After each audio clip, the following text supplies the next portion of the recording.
We're from the Hasso Plattner Institute in Potsdam, Germany.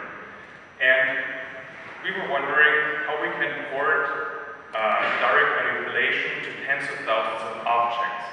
And we think that moving things to a floor is a way to solve that.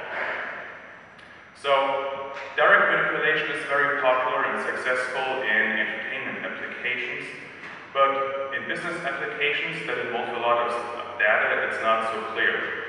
One way to do that is to just increase the table size.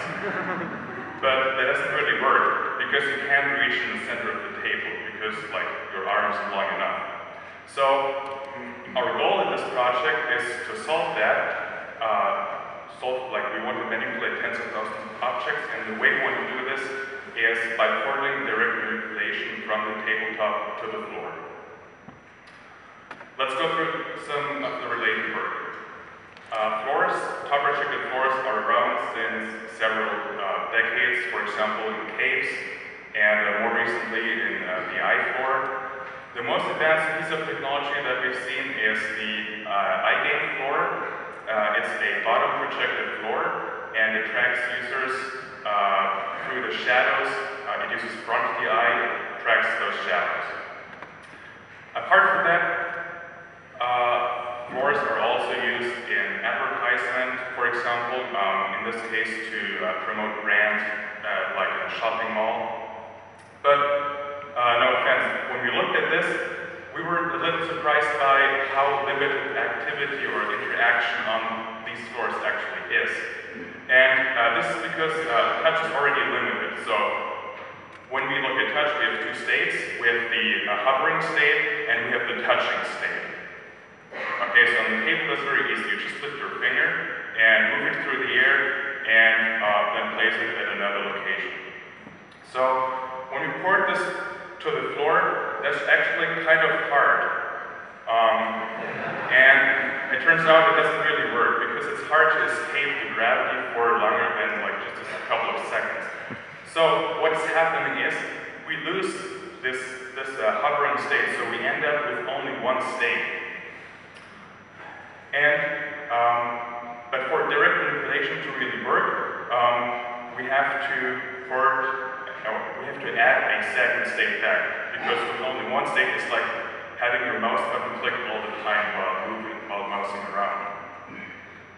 So we need to add a second state. So we're still in related work here, by the way. So the way we want to attack this problem is, by borrowing from gate analysis.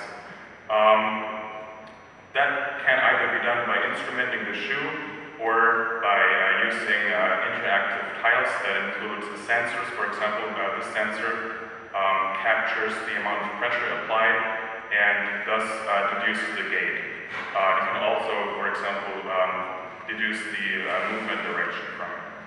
So we want to ported direct manipulation to the floor by combining gate analysis and adding that to the floor. For that, we also constructed some hardware. Let's first look at the iGame floor. This one uses top projection, and what you can barely see here is the shadow cast by a user on the floor. You see where a user is, how a user moves, but you can't really, that's not a very good way to analyze the gait of the user. So the key decision in the Multitoe project is to add FDIR. And you probably all know this, FDIR, when you insert light from the side, as soon as you touch the acrylic paint, the light escapes and is captured by the camera. So what the camera sees is this. We see three different things here. First off, we see the actual area that's actually touching the floor in white. We can also see different amounts of pressure applied, and we can see the sole pattern of the user. So this is how the camera sees it from below. This is just FTIR. And when we analyze the sole patterns, we can actually see what user is walking on the floor.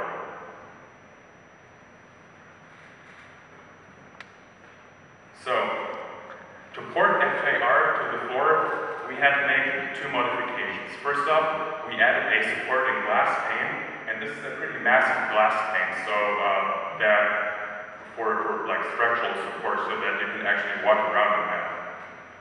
And the second thing we changed is to use a harder and more rigid compliant surface to accommodate for the higher amounts of pressure that is applied by like actual human beings walking around. We constructed several prototypes, and this prototype is what we used to conduct most of our studies on, and the small active area was sufficient for all of our studies.